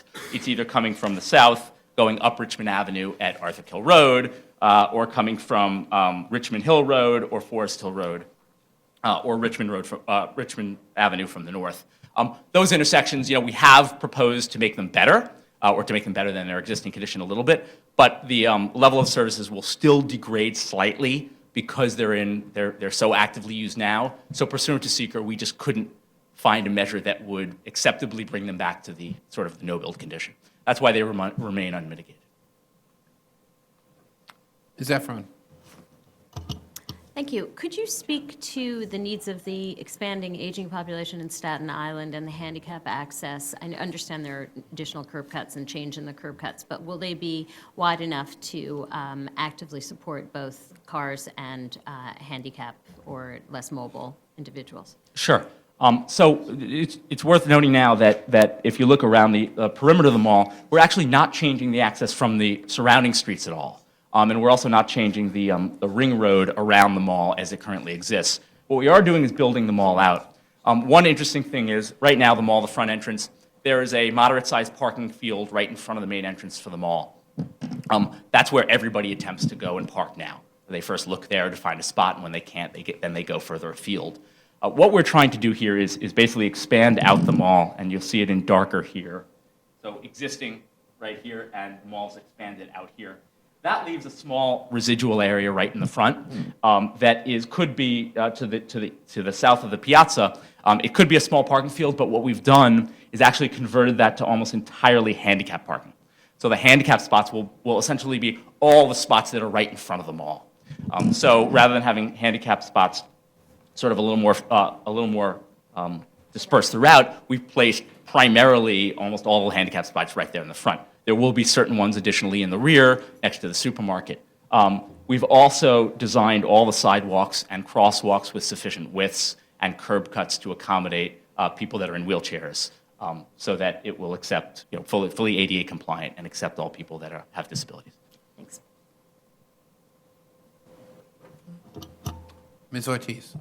Hi, just clarification on that point. So you will still maintain some handicap spots at other entrances, I imagine? Correct. Oh, okay. Very important is, right now, the supermarket is planned for, I don't want to call it the rear, but call it the north and east corner, right over here. So that will have its own handicap spots out there, because we realize people will come in here. So there'll be handicap spots sort of dispersed throughout. Okay. But the focus on this main entrance area is that's a real prime spot, main entrance for people to come in. So that's a lot of the handicap there. One thing I'm curious about, you mentioned that, we're looking at a reduction in parking, so I sort of want to ask some questions related to that. I know under the current scenario, you have, empty parking spaces on a regular basis and that you're underutilizing. But you do plan to add uses that are much more high intensity than you currently have. A supermarket, theater, these are uses that typically have much higher parking ratios and much higher demand. And so could you speak to how you've incorporated that into your thinking, and if, in fact, we can continue to assume that there'll be parking availability even under those conditions? Sure. By way of background, it's important to note that in this district in Staten Island, in a C41, it actually had to double the parking requirement for all other low-density districts throughout the city. Right, so for typical retail, by zoning, you have to park that at one space per 150 square feet, whereas in other districts throughout the city, it's 1 per 300. For a supermarket, you've got to park that at 1 per 100 square feet of supermarket, whereas it's 1 per 200 throughout the rest of the city. What our reduction seeks to do is really only reduce it by a max of 50% to bring it back to where it is in the rest of the city. Right, so I mean, we believe Staten Islanders do drive, and they drive a lot, but we believe we're reducing it to a level that's more on par with what zoning says in the rest of the city. But furthermore, we have done an assessment and analysis that doesn't just account in the future parking demand for general retail, but on top of that, we have placed the higher intensity uses, such as a supermarket and a cinema, users that we know a lot more people will come drive to. And we've placed those numbers on top of how many parking spaces we anticipate to have when it's all built. And at the busiest, highest peak time of the year, we got to a utilization level of 90%, which sounds like it might be a little high in some of a smaller parking field, but when you have 7,000 spots, that's a lot of free spots. So we think there's an ample buffer here while not retaining the mall's current nature of being a real kind of over-parked retail center. Okay, and a follow-up question on that. These are also uses, not so much the supermarket, but the theater, the movie theater, the open space, are uses that are more, well, if someone goes to shop or if they go to, entertain themselves, they're not necessarily carrying bags away. So it's more likely they might be interested in using alternative methods of getting there, right? Especially you're probably thinking about programming that space, I imagine, over time. I think it's wonderful that there's a connection to the Greenway, and that could be potentially enhanced over time as more and more people consider that an alternative, and you're placing uses there that might lead them in that direction. Right now, you're showing a shared bicycle vehicular entrance from Richmond Avenue. I'm curious about that. I mean, as a mother of a 5-year-old who I'm looking forward to biking with, I would be concerned about taking him to an event there and biking on a shared path like that. Was there any consideration? I don't know if you've incorporated sharrows even as a way to communicate to drivers that you do in fact share this road, or if there, and I see there's space there, if even a dedicated lane or something that is protective of cyclists, especially because you're right off a Greenway. Could you just speak to that? Yeah, so we appreciate, in fact, I think I had a bit in my remarks that I didn't mention. We appreciate the nature of the west side of Richmond Avenue. Not only what it is now with the bike path there, but what it will become in the future with Fresh Hills Park. And also appreciate, to some extent, I don't know if there's much in the way of a formal bike crosswalk along Richmond Avenue directly in front of the mall, which would be something that would be great for DOT to consider in the future when utilization of the west side becomes much higher. But that said, we do have there's sort of that triangle right in the front. We do have vehicular entrances and exits. We were showing them as being shared. Note that we're adding and augmenting on both the south and the north sides of that triangle a pedestrian path, a new sidewalk on both sides that will provide access to the mall. We could look into, and I believe that's considered just right now pedestrian, but we could look into possibly including that to be a shared pedestrian and bicycle path entrance. Right now, there are not a lot of people that bike in there. But we want to work towards the future. We want to make sure we give them options. Right. So there is actually a possibility there. We could look at those sidewalks and see if there's something to be done with those. That would be fantastic. Thank you. Ms. Zhang. So I really appreciate your comment about the softening impact of the additional plantings and what have you. I think that's great. I'm just wondering, I have two questions. One is about that, and the other one is about bus access. Is there any history of surface water or stormwater management issues on this particular site? Given the amount of impervious surface that's currently there, Right. And whether the plan actually, considers anything or has an impact on whatever issues there may be. And then the second question is, I noticed that some of the bus stops seem to be within the mall site itself, and I'm wondering whether the mall takes on the responsibility of providing the bus shelters and things, and that sort of public furniture, or whether that's something that MTA or whoever it is responsible for, and whether there's been consideration given to actually providing a sheltered area. I don't know with what frequency the buses are running there, but if you're going to see increased ridership as a result of having more attractive uses or additional uses there, then people, may benefit from not baking in the open. Mm-hmm. So on those two questions, let me try to tackle initially the first one. And actually, James Easley, he's the general manager of the mall, is actually here. He didn't sign up to speak, but he's got a card and can actually answer your second question with regard to bus, because he's there every day and would be able to provide something that's actually a little more in-depth than I could. So with regard to the first question, on stormwater management issues, the site, there's not particularly been drainage issues per se that have occurred on the site. It should be noted that we are going through DEP to get the new drainage plan or the augmented drainage plan approved as part of this enlargement. And so I want to let it be known that everything we do here will be up to standards for DEP for the enlargement. We are seeking to waive certain of the regulations with regard to bioswales, because that would require a comprehensive regrading of the entire parking lot, and we couldn't do that because of grades and because of the vast nature of the site now. But it doesn't mean we aren't providing stormwater in compliance with DEP. So we think that'll be handled. And if Jim Easley can give a card, he can answer the second question. Okay, I'll let him do that. Well, first of all, any final questions for Mr. Goodman? Okay, thank you, Mr. Goodman. Then James Easley.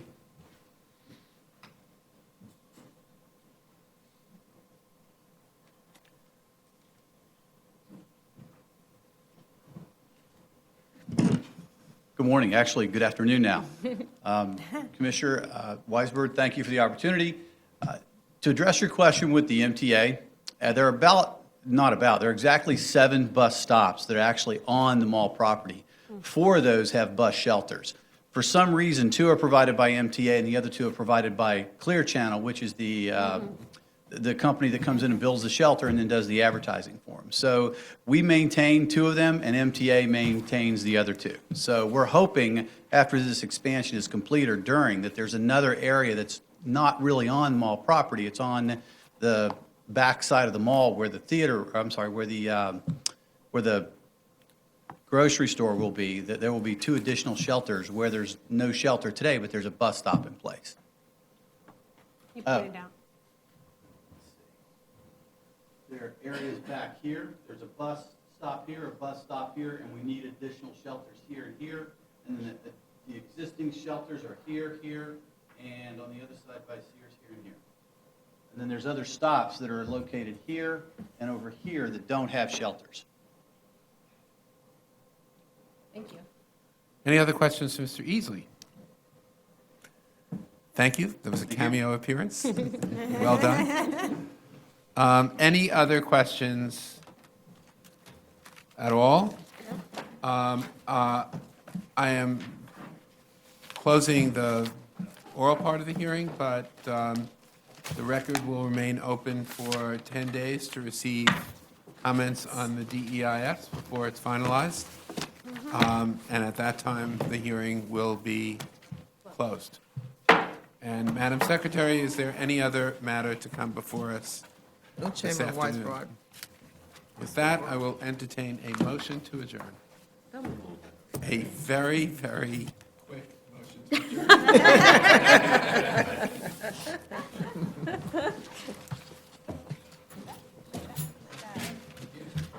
Not that it isn't always edifying and fun to be here.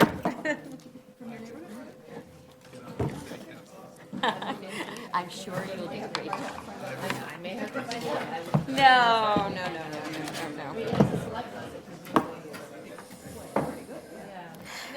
Is it Mostly Adam. I feel like I noticed that Mostly Adam? there are a lot of people coming the other way. They get off, I mean, I don't know. I haven't heard anything, I haven't read anything. If that makes you feel any better. Subway access, you're coming from that. No, I mean, I haven't gotten any emails. Maybe they can be off that list. What was at the end of this I mean, I knew like that I knew that it existed because it was, it was on the sign. Yeah, yeah. Like this thing goes to Staten Island Mall. Now you know. But now I know. That's a lot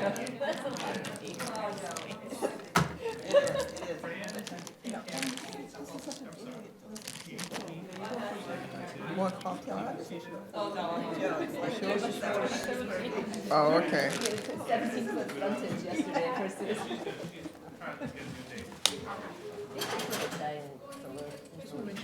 On the roof? Yeah, they solar farm. Yeah, they should the PPA. Good. That was scale where my Sun Edison or one of these commercial PPA providers would come in and just pay them all. Just want to make sure I told you, the 18th, the CPC dinner, we're postponing, we're going to get a new date. Oh, okay. So I just want to make sure I let you know, so you'll change your calendar, Okay. whatever, okay? Thank you. Okay, thanks.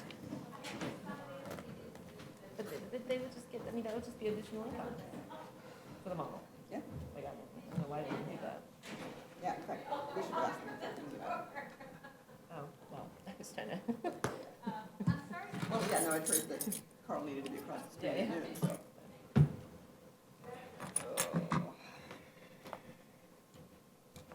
It was a varied day. Well, I think that's, does the commission do things like what Gail's office is proposing, that we not certify any additional, like you can't tamp down that flow, like it just shows up when it shows up, like with the private applications. Yeah. Like you can't refuse to see them.